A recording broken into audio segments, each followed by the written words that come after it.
Elle seule a su voir qu'il souffrait, et c'est un sourire pour un autre qui le lui a enfin fait comprendre. Chaque fois que Nora s'occupe des plantes sur son balcon, Marc traverse la rue au même instant.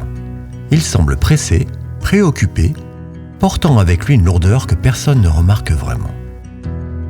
Pur hasard? Une synchronicité parfaite? Ou fait-il exprès? Pense Elio, avec une pointe de jalousie. Assis à la terrasse du café en bas du 4B, Elio observe sans rien dire les allers-retours du beau-père de Léo. Il lève les yeux vers Nora, un soupir discret aux lèvres.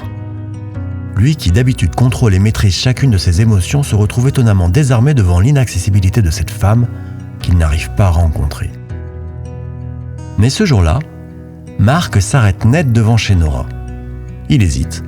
Nora le remarque et lui sourit. Quelque chose dans ce sourire simple et sincère semble apaiser, même un instant, l'orage intérieur de Marc. Dès son départ, Elio, piqué par l'audace soudaine qu'il vient de voir, saisit enfin l'occasion. Voilà des semaines qu'il patiente en bas de chez Nora sans franchir le pas.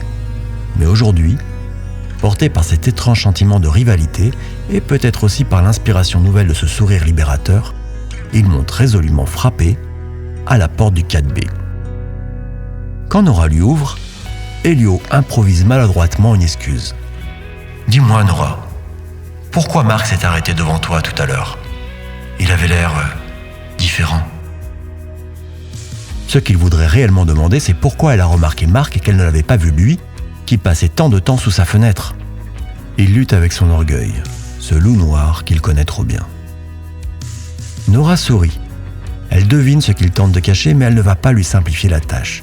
Nora voit clair dans le jeu du musicien charismatique. Les paillettes et la lumière ne l'intéressent pas. Elle cherche autre chose. Quelque chose de sincère. Quelque chose de vrai. Quelque chose de profond.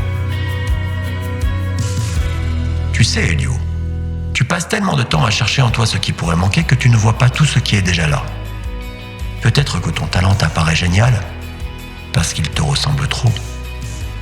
Peut-être serait-il temps que tu nourrisses ton loup blanc.